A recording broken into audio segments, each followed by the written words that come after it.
Okay.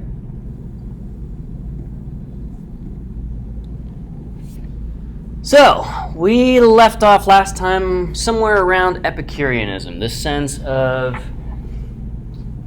when life is nasty, brutish, and short before things like microwaves and antibiotics and obstetrics and gynecology, trying to keep mothers who are giving birth to babies alive in that process, and so on and so forth. Before we have things like modern germ theory, there's a lot of ways that stuff we don't really even think about can take somebody out.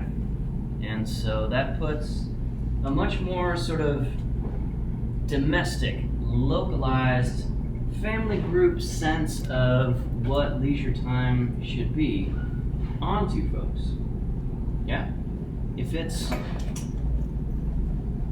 it's a journey of months, like 6 months of walking to go from the southern United States to the very northern tip of the United States on the East Coast, so along the Appalachian Trail, something like that. If that takes somebody 6 months on average today, with stuff like logistical support, there's dozens of small towns along the route. We're wearing hydrophobic clothing, using water-resistant gear.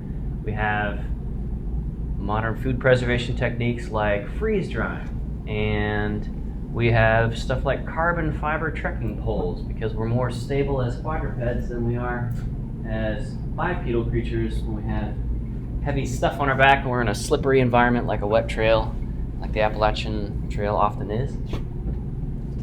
That kind of a concept, doing something like that for the challenge of it, for the fun of it, to do hard things, to develop yourself, that doesn't really exist in this time, really at all for people, right? So the basic lived experience of people is a little bit different, even though they are fundamentally similar to us in those ways.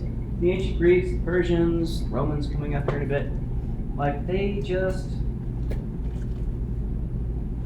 looked at things like sport as an expression of the highest and best use of human surplus capacity, time, energy, calories, health, fitness, stuff like that.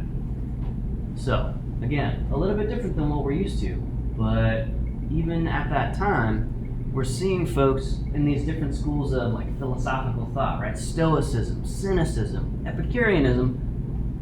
They're trying to figure out, okay, so even they recognize they are way, way beyond what their forebears were able to reach for and stuff, in the direction of stuff like leisure. The idea coming up here that sort of the life script, kind of the stereotypical arc of someone's life in the Roman Empire as a citizen would be something like you grow up, you join society as a young adult, men, a lot of those men joined the Roman legions, and one benefit of being a citizen through military service was the pension program, right? You serve for a while in the army, you march around, go subjugate a bunch of people, and project force for the Roman Empire, and then you get to retire with really kind of a lot of healthy years left in your gas tank, so to speak, to what's called a villa, which is like, for them is the equivalent of like a McMansion. So plenty of farmland in an area that the Romans have recently conquered, indentured or bondservant or outright slave labor to run that farm complex, and all of that sort of ease and wealth and supervisory free time and stuff like that, that flows to you, the citizen. And so societies are just starting to reach this point where things like, animal agriculture, raising things for meat, eggs, stuff like that, and vegetable agriculture, they're providing enough surplus calories that we're not having to constantly, look at the skinniest runt of the family and be like, well, it'd be tasty with some barbecue sauce, right? It starts to free people up to look beyond just basic hard scrabble, kind of day-to-day, moment-to-moment living and worrying about things like a scratch on your hand getting infected and going septic and killing you, you know? These days we just pull out the, Neosporin, or back in the day, mercurochrome, stuff like that, bromine or iodine-based stuff, and just sterilize the wound. Back then, they used something a little bit less pleasant that they also used to pay people their wages: salt.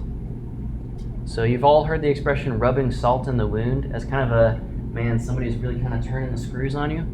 Salt is extremely antibacterial, right? It sucks all the moisture out by osmotic pressure out of bacteria and most simple organisms like protozoans and even simple parasitic worms and stuff like that, right? It basically dissolves a slug by dumping a bunch of salt on it. Don't do that. That's not productive or useful. But it works in that regard.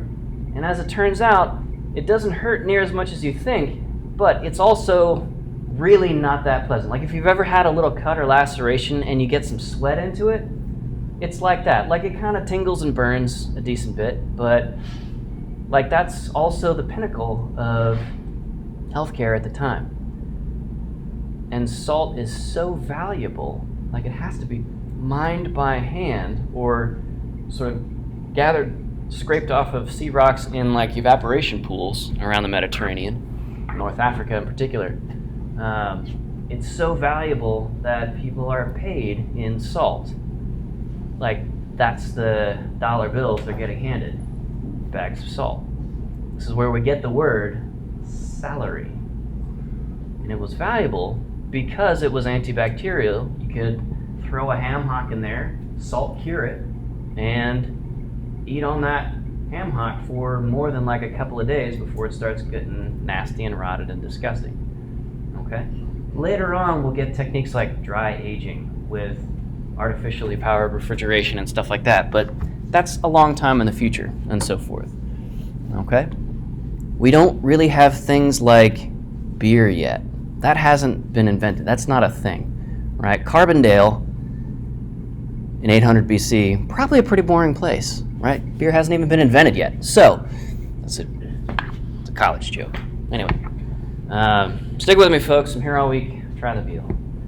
Anyway, so we're seeing kind of a shift in this time period of societies, for the first time really in history, getting to ask questions like these philosophers are tackling. What do we do with our free time?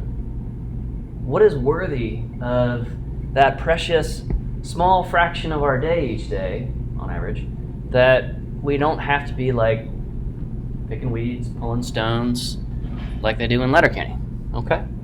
So, the Epicureans we left off with, and we talked about how they were sort of a development of cynicism to Stoicism to Epicureanism. And we have one more sort of elaboration, one more stop on this leisure philosophy train, which otherwise has no brakes. Hedonism. How many of you guys and gals, show of hands, have heard of hedonism before? What would you say hedonism is used to mean these days? I feel like it's kind of the opposite of almost like religious. Like it's kind of like wild, maybe. It's wild. It's the opposite of religious. Okay, Zane. Yeah, you're onto something there. Lots of sex and lots of drugs. So just that. Sex, drugs, rock and roll, Yeah. smoking, chewing, drinking, chasing people who do, right? So, that really isn't how hedonism got started much at all. It was actually an organized sense of how to live your life. It was a moral system, a way to define what is good and what is bad, what is right and what is wrong.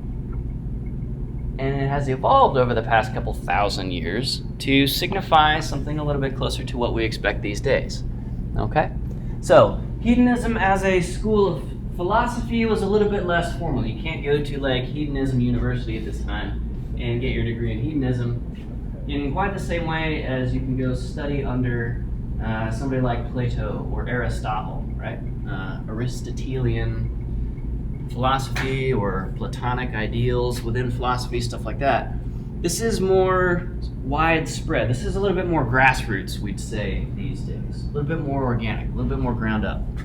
So, in this sensation, pleasure is a primary motivator, right? So, chase that power. Pursuing power for the sake of pursuing power is okay. Because if you don't, what might happen? Somebody else will. You may not like their decisions. So, Also have the power. yeah. It's like the song in the old, like the original Transformers movie before they became Bayformers. You got the touch, you got the power, right? Okay. So, sensuality, which these days has a very sexual connotation. Sensuality back then was more about all of your senses, right? So sexuality, or the sensual sense of sexuality these days, has a lot to do with the physical sensation of touch, bonding, intimacy, stuff like that. Back then it was, okay, go after food, make a ton of money, buy food that tastes better. Because what else are you going to do with your life, right? You could do that, or you could not and just kind of low-key suffer, and have like the nasty, rotted, bland stuff, okay? So, a very famous person, Cyrus of Persia. Persian Empire is one of the later ones in the Old Testament, to sort of put this in a time frame for you, around the Eastern Mediterranean. Cyrus of Persia was a revolutionary, not in the sense of overthrowing, but revolutionary in the sense of like major paradigm shift in what rulership looks like, what it means. Very, very progressive, we would say these days. Instead of like finding a bunch of folks and murdering them and taking over their land and like raping their horses and riding off on their women, like a lot of previous conquerors and empires, emperor-type empire builders were doing previously. It was much more of a sense of, okay, let's conquer people, but let's see what we can kind of carry forward. Anything that's good, anything that they're sort of figuring out well, why should we reinvent the wheel? So, if you get conquered by Cyrus of Persia, you don't necessarily have to follow Cyrus's religion, right? A lot of emperors, the pharaohs these days, are contemporaneous around the same time with this. You know, they are literal god kings or god emperors. Cyrus is saying, not really. In fact, you know, hey, Israelites, you know, we've conquered you and we will allow you to pay us tribute and so forth, but, you know, if you want to keep worshiping your God or whatever, that's fine. Here's some money and a whole army of skilled artisans. You know, I'll support you in rebuilding your temple. You guys seem to really care about that a lot, so, you know, I'll dip my sweet sugar finger out of the treasury and give you guys some resources and some skilled labor and go do your thing. If you're happy, I'm happy, right? So happy subjugated people are more productive, more tax money. So hedonism kind of fits with that, right? It's the pursuit of power for things like better living back in this time. And better living means a more varied diet, more trade, to bring things like spices from one area to another, right? We go to Kroger or, you know, if you're poor like me, Aldi, and we walk down the baking aisle, and there might be 50 or 80 different spices. Somebody in this time frame is working with half a dozen. So if you get kind of tired of spaghetti day after day, well, too bad, you know. Spaghetti is on the menu today, tomorrow, and forever. And, you know, we might have meat once or twice a month, maybe. Something like that. Okay? So this sounds pretty good to a lot of people. And it has shifted over time. So, the Greeks, so busy with all of this stuff, kind of don't pay attention to the Romans, and the Romans end up conquering the Greeks and a whole bunch of other folks. The Roman Empire stretches as far east as places like modern Iraq. There was a bunch of Cold War era satellite and aerial photographs taken on like film back in the day that show lines of Roman forts. This was just reported in the news this past week. They show a line of over 100 Roman forts across the Arabian Peninsula, modern day Arabia. And it is astonishing to think that people walking around, marching around in legions, conquered from there all the way to England, and didn't quite conquer the far end of what we think of as the island of England, what is now Scotland. But they pushed into Germania, they pushed across North Africa, and that was a lot. It ended up being too much. They expanded so much that the Roman legions were all over the place, and they couldn't hold their borders against invading folks from Central and Eastern Europe called the Goths, that eventually over time started pushing into and even invading the city of Rome itself. So, the Romans, kind of like that Cyrus guy, have the idea of, okay, well, if it's working for somebody else and we conquer them, let's make it work for us, and we'll just sort of punch it up a little bit, church it up a little, just put a little pepper on it, as they say in Letterkenny. Okay? So, the Romans basically adopt these different senses of what to do with leisure, and then the wealth that the Roman Empire concentrates in places like Rome makes those possibilities to the Greeks a reality to some of the Romans. So we have things like the Colosseum. When I say the Colosseum, I'm thinking of the big classic one in Rome, which had stuff like an artificial lake in it.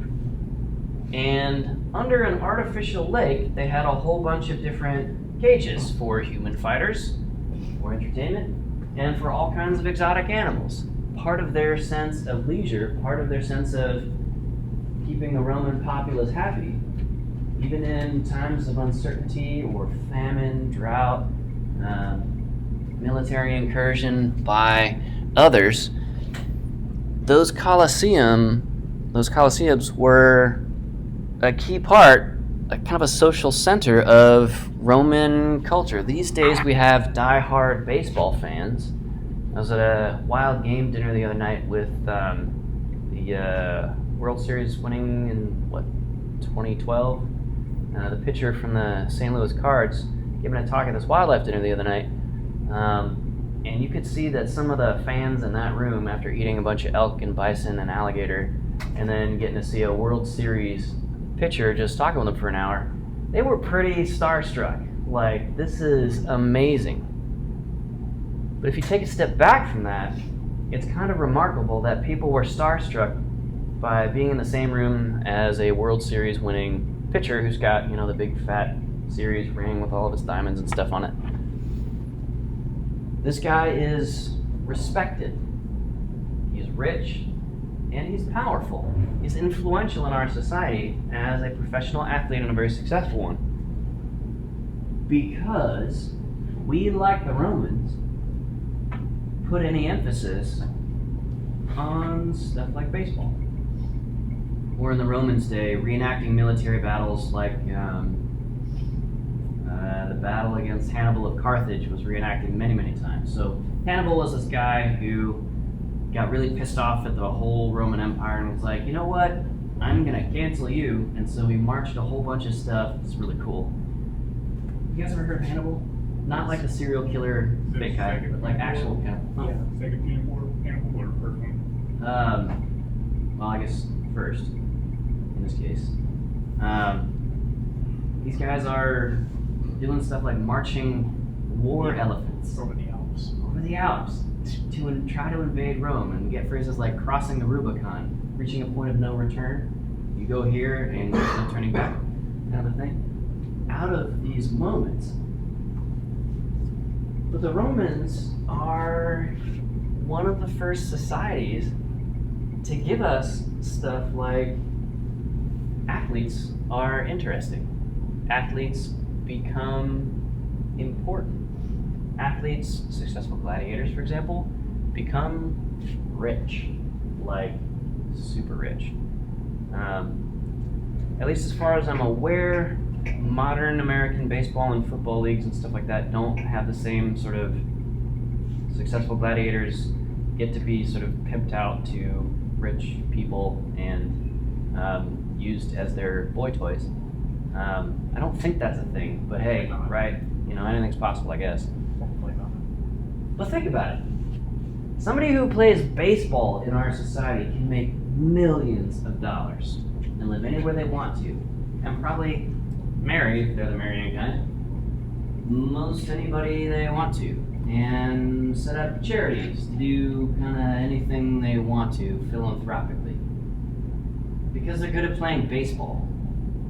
That doesn't make any sense to me on the face of it. But we also see modern echoes of this Roman position, this Roman sense of leisure, and how it is important, or how it is at least lots of fun as a flex of power. And stuff like, you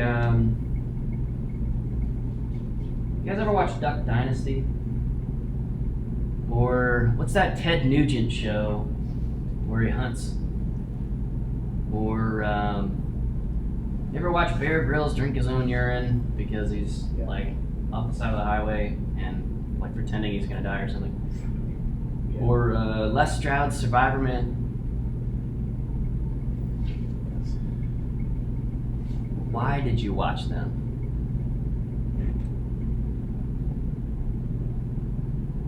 When you could be out hunting ducks, or drinking your own urine, or doing stuff like Les Stroud's Survivor Man, helicoptering into some remote Alaskan peak and setting a goal to, with only his knife in his pants, make it 200 miles out to his extraction point, stuff like that, just to practice primitive skills, bushcraft, survival skills, but with the camera. Why did you watch that stuff? Emily? It's easier to watch it for 2 hours than like spend like millions of dollars and time to go do it yourself. It's easier to watch somebody do it than it is to do it. Okay? That makes a lot of sense. Anybody else? Why would you watch something like that? Same. They dress it up with a lot of entertainment. Let's just put it that way. What do you mean by that? It's a little exaggerated. It can be a little exaggerated, right? Reality TV is not particularly realistic in some cases, right? Okay. I mean, I'm sure there are people who live like the folks on the Jersey Shore, but maybe not. Okay. So, there's this sense of participation, but by proxy, right? Even if I can't go duck hunting right now because the lawman says I can't, or maybe they're just not migrated through here right now. Just hypothetically, I mean, they're kind of around here right now. But anyway, even if I can't do the thing, like I can still low-key scratch that itch by proxy. Somebody else is doing it, and I get to not do the thing. This is the same thing. This is a very new thing, but Let's Plays on Twitch and YouTube and stuff like that. People sitting for hours at a time watching somebody else play a video game. Why? It's like not millions of dollars to get involved with it. You just like buy the, I mean, what are games up to now? 60 or 80 bucks, right? Consoles are leading people dry for loot box delivery engines. But why do we watch Let's Plays? Anybody who watches esports? Or speed running trials on YouTube of like glitching through Zelda and stuff like that? Yeah. Why do we do that? Because it still kind of scratches that itch. And as it turns out with some modern research, way after the Romans were thinking about this stuff, as it turns out, you're still getting a little bit of that skill acquisition. When you hear the esports announcer talk you through the series of macro and micro strategies on somebody's StarCraft, Ling, Zergling, Rush, cheese, right? You start to learn what each of those terms means. Okay, a Ling is a Zergling. It is a cheap, fast, early unit in this real-time strategy game, StarCraft. And here is one way to overwhelm an opponent with a flood of Zerglings before they have a chance to get anything out in defense. And same thing for hunting ducks. We're making duck calls. Or any of the other leisure, and in our case, forest and outdoor recreation things that we do. It gives us a sense of not just participation, but like emotional investment and accomplishment. Have you ever seen grown men without shirts on cry and hug each other at the end of a rather intense bout of sports ball? Right? When their team wins. Emotional participation. Okay? This is something that is common to humans. We can put ourselves in the shoes or the greaves of the gladiator, or the sandals, I guess in their case. We can put ourselves in the canoe. We can put ourselves at the top of that subalpine peak up in the Alaska range and imagine what Les Stroud is having to go through as he fords streams at 33 degrees Fahrenheit and has to dry off and get warm because it's going to be real cold that night, and so on and so forth. So we get to kind of shortcut our sense of, I think hunting might be fun. We get to skip past all of the blundering through all of the mistakes that a lot of other people have also had to make in order to learn how to hunt, to manage a firearm, to specialize into, I want to do duck hunting. Then specialize into, I want to do wood duck hunting. And specialize into, I want to do wood duck hunting in southern Illinois legally. And do it to the point that I might be able to enjoy getting any of my trophies mounted or enjoying tasty duck and stuff like that, right? There's a whole long, and if you want to think about it, kind of fragile chain of things that you got to figure out. And if you get stuck anywhere on that chain before getting to the duck hunting part, the successful duck hunting where you get trophy specimens to worthy of being mounted, well, that's tough. If you just get stuck, you put all this effort in and you didn't get there, you didn't get that satisfying payoff, right? So, participation by proxy, which is something that the Romans really blew up onto the world stage with colosseums, gladiatorial fighting, and stuff like that. It makes stuff that doesn't make sense make a little bit more sense. Like, how do professional athletes pull in millions of dollars? Okay, this is why. Because we like to participate by proxy. We like to have other people surrogate for us.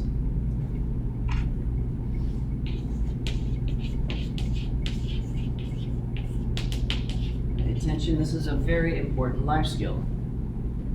In an informal setting, we'd say that surrogation is basically every story on the Learn From My Fail subreddit. It is taking the wisdom that somebody else has generated about something and using that, trusting it, and kind of vaulting ahead of your own having to figure out every step along the way kind of process and potentially, getting into some blind alleys, dead ends, stuff like that, right? So, when you have a timber sports competition coming up, you can go to the TIC to go practice a whole bunch, or you could practice smarter by watching a couple of YouTube videos on the particular timber sport that you're signed up for in preparing for conclave, and lean into somebody else's wisdom not just the knowledge, not just the motor memory of the skills of only on one person or a Jack and Jill sauce, whatever it is, but extracting the wisdom out of it. Not just here's how you do it, but here's why we do it that way. Yeah. So, super, super important stuff. The Romans kind of helped us see that this is a very powerful thing. So, if you have 50,000 people in a primitive stadium in Rome, watching people fight to the death with swords and spears, like a trident, right? King Triton in The Little Mermaid, trident, right? Three-headed spear. Or a three-toothed trident spear. You have a whole bunch of people in that audience who might someday join the Roman legion and have to use a sword or a trident or whatever. Okay? So the Romans, we're not going to give them a lot of slides here, but we need to give them a little bit of credit for helping us kind of aim how are we as a culture, a society, a group of foresters going to use stuff like leisure? How are we going to use stuff like TV shows about leisure and so forth? Okay? So, the Roman evolution of Greek ideals is really generally pretty practical. Like, practical to the point of, a big chunk of the Roman pantheon, their arrangement of gods, each with its portfolio, like, Athenas, Athena, the goddess of wisdom and war, and so on and so forth. Copy paste. Say again? Copy paste. Copy paste, exactly. Right? They are nothing if not efficient. So, they sort of land on a sense of kind of a watered down and chip shredded, blended up version. They take all these different schools of Greek philosophy and sort of put them in a blender, make a smoothie out of it, philosophically speaking, and arrive at the sense of work is crucial, right? We need a lot of people to do a lot of work, like slaves and indentured servants mostly, and soldiers doing the work of military conquest and border protection and all of that. But work on its own, it doesn't save you. It doesn't contribute to your moral character one way or the other. It's just something we got to do so we have food to eat and clothes to wear and a safe, peaceful society in which to live, and so forth. Okay? That's a pretty big change from some of these Greek senses of thought. It's kind of a pull back towards a more moderate sense of things. Okay? And the Romans are going to be hugely influential in a lot of little subtle ways on what is going to become the next dominant culture. That is Christianity. As in the 3rd and 4th century, Christianity becomes the official state religion of Rome, right? It's getting more and more popular. An emperor has a religious experience as he is, a vision, as he is marching to go essentially install himself as the emperor of Rome, Augustus, and the title is Augustus, not Caesar Augustus or any of those. He's marching in and he sees a vision of the cross, and he hears, or he says to people that he hears, "In my name, go." And he goes and takes over the Roman Empire as one of the leading generals at the time. And so he turns around and installs Christianity as the state religion and makes it legal for anybody to be a Christian. Up to this point, right? Christians getting fed to the lions in that Colosseum and so forth. And so as Christianity is sort of getting set up and stood up, the Roman Empire is getting ready to fall down. And it's a process that takes a couple of hundred years. It's a big empire, and it falls slowly. Yeah? What, religion or whatever did they practice before Christianity, like in Rome?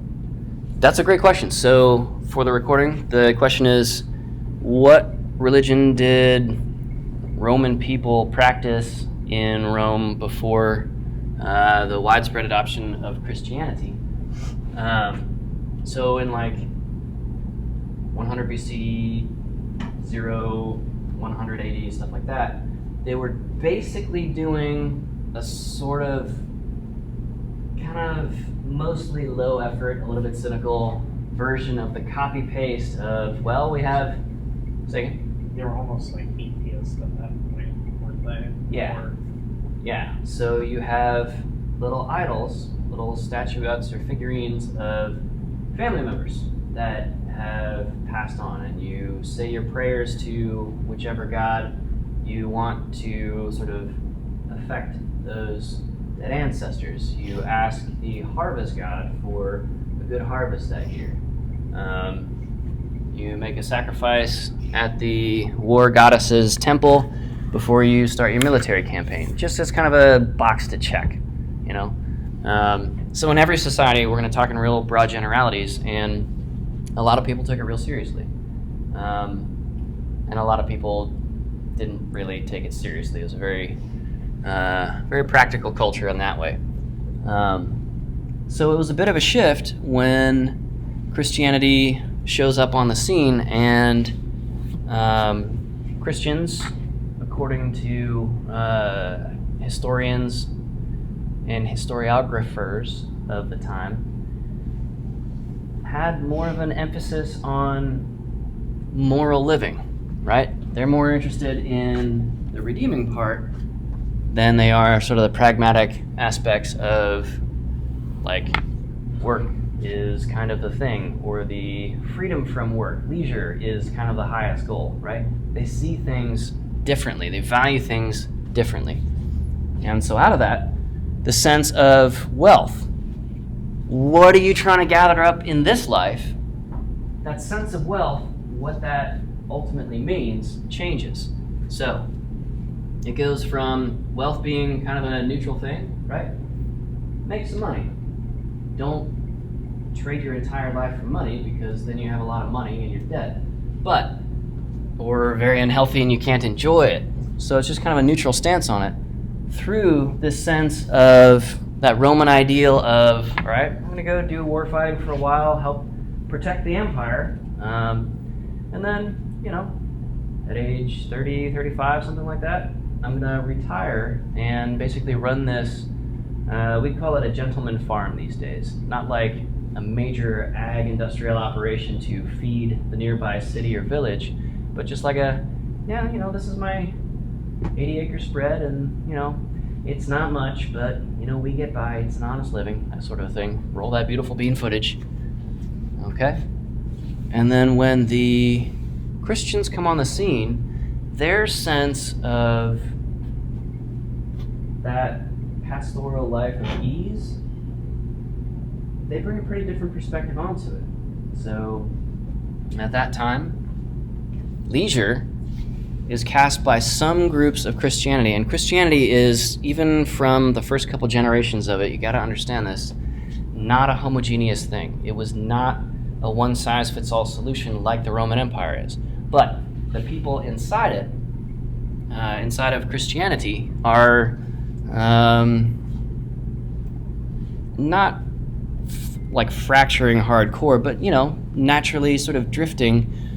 Coptic Christians, North Africans, like the Ethiopian church is evolving a little bit differently.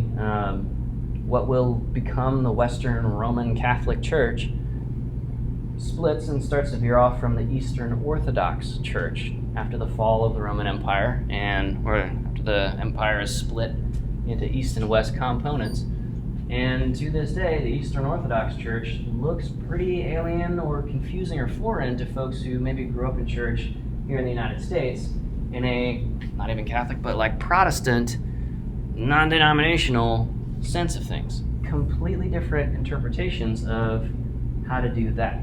So there are a bunch of different perspectives from these different Christian traditions emerging at this time in the 300s, the 400s, the 500s, okay? As the single, like, unitary Roman Empire is falling, and it was a pretty hot take at that time. So leisure could be kind of an evil distraction, right? That sensuality. A chunk of the New Testament is speaking about, hey guys, so some of the people who live by you are, they're down with the temple prostitutes and stuff like that, but no, let's do something different. Let's choose a different path than that. And that was kind of scary or even threatening to some people who thought there's nothing wrong with temple prostitutes, right? There are a lot of competing perspectives on things, and so we're going to start to see some fracturation, some more variety in the sense of how do we regard leisure. And that's going to shape how we do forestry, because a lot of forest and outdoor recreation is going to fall under some kind of a philosophy of what's your life really about? What should you be working toward, or what could you be working towards, maybe more aspirationally than prescriptively, okay? So let's just spend just a couple of minutes on some other areas. So in the pre-Edo period of Japan, we have a completely different sense of society, of life. And we have not Christianity getting imported, but local animistic religion called Shinto getting blended over the course of like 1,000 years with Buddhism.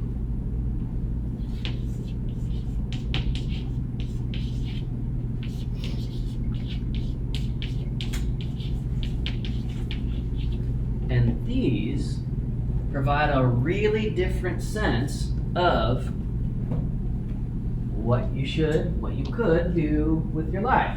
Work yourself to the bone.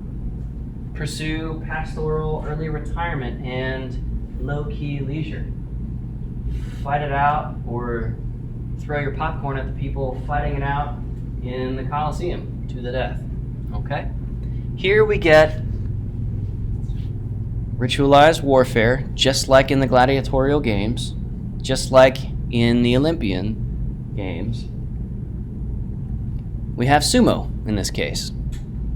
Warriors who fight by proxy. Essentially a very, very specialized and very, very ritualized, involving elements of Shinto.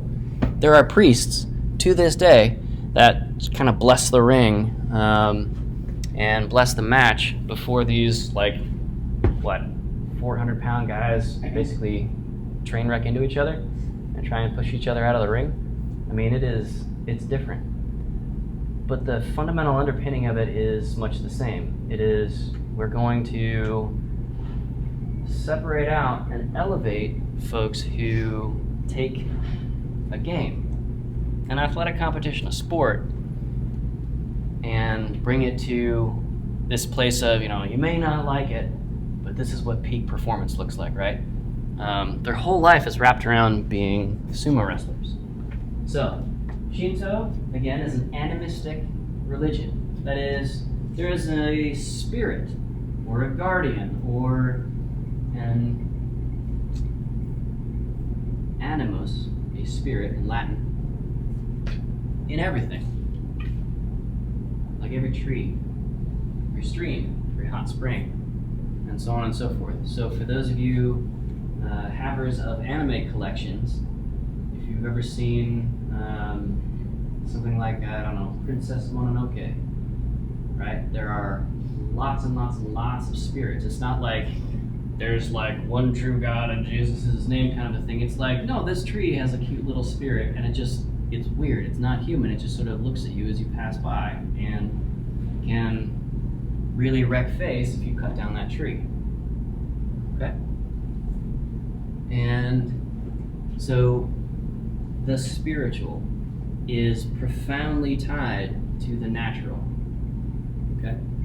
There's a temple on every corner and every hilltop in Japan where it sure feels like it. It'd be like go down to South Carolina and you see a Southern Baptist church every 300 yards along the road or something. I'm exaggerating, but not really. It's the same kind of a thing. Or today in secular America, Starbucks, right? Same. Or if you go to like West Virginia, there's like you see like the Rapture crosses on like the Yeah. You see the Rapture crosses a lot of hills. That's what it's like. Yeah, there you go. So in Shinto, it sets up a sharp contrast with Christianity because our sense is that, or the sense of a lot of Christians, I can't say all or whatever, is that, Jesus is in heaven preparing places for the faithful to spend eternity with God the Father or whatever. And here, the gods are right here. They're like literally in your backyard. So, that means you better take good care of that backyard.